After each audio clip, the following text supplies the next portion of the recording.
హైదరాబాద్లోని మీర్ చౌక్ ఏసీపీ లైంగికంగా వేధిస్తున్నారంటూ ఆరోపిస్తూ ఓ మహిళ వీడియో రిలీజ్ చేసింది.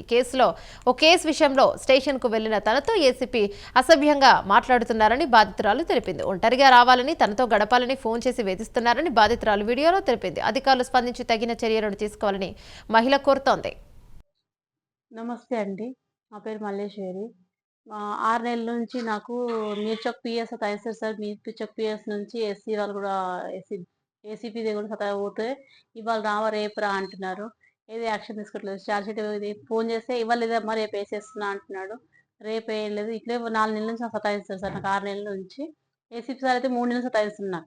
ఇవాళ రేపు అని రాత్రి ఫోన్ చేస్తే పొద్దున్న రామ్మ అంటాడు. లేకపోతే ఒకదాని రా అంటాడు. లేకపోతే రేపొచ్చి ఒకసారి కలవమ్మా అంటాడు సార్. నాకు చాలా టార్చర్ ఉంది. ఏమైనా పోతే ఏమంటాడు, ఏముందని కేసు అయిపోతే మళ్ళీ ఇక నువ్వు కలవవు, నువ్వు ఆఫీస్‌కి రావు. ఇక అయిపోతది ఇక కేసు అయిపోతే కనిపియకుండా వస్తలేవెందుకు 4 రోజుల నుంచి, వచ్చి కలుస్తలేవు అని మాట్లాడుతుంది సార్ నాతోని. అయితే అన్న ఇట్లా అట్లెందుకంటారు సార్ కలవడం మా కేసు ఉంటేనే వస్తా, కేసు లేకపోతే ఎందుకు వస్తా సార్ నేను అంటే, లేదు లేదమ్మా అట్లా కాదు నేను చెప్తున్నా అంటే, మళ్ళీ ఎప్పుడు అయిపోతుంది సార్ యాక్షన్ మరి ఎప్పుడు తీసుకుంటారు, మళ్ళీ ఎప్పుడు వేస్తారు ఛార్జ్ షీట్ అంటే, లేదమ్మా ఇంకా టైం పడుతుంది 4, 5 రోజులు. దాని తర్వాత నువ్వు ఫోన్ చేస్తా అన్నాడు. సరే అని రాత్రి వచ్చేసినాక ఏం చేసిండంటే మళ్ళీ రాత్రి ఫోన్ చేసిండు 9:30. ఫోన్ చేసి ఏమన్నాడు, ఏమైందమ్మా నువ్వు రేపు ఒకసారి వచ్చి కలువు ఏసీపీ సార్ వేరే చేతికింద ఫోన్ చేసిండు. చేసి ఏమన్నాడు, లేదమ్మా ఏసీపీ సార్ ఫోన్ చేసి పిలిచిర్రు అంటే, నేను లేదు ఏం సార్ చెప్పాడంటే, లేదు రేపు పొద్దున్న రా అమ్మ నువ్వు ఒకదాని రా అని నాకు తెల్లారి రా అన్నాడు. సరే అన్న. అన్నందుకు మళ్ళీ ఇప్పుడు ఫోన్ చేస్తే నువ్వు ఒకదాని రా అంటే అర్థం ఏంది?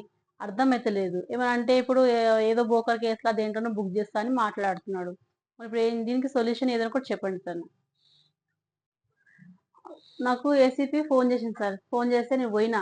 పోతే ఏమన్నాడు, ఏందమ్మా నీ బాబు లేకపోతే ఎవరినో ఒక తోక తీసుకొస్తావు. నువ్వు ఒంటరిగా ఒకదాన్ని బయటికి రాలేవా?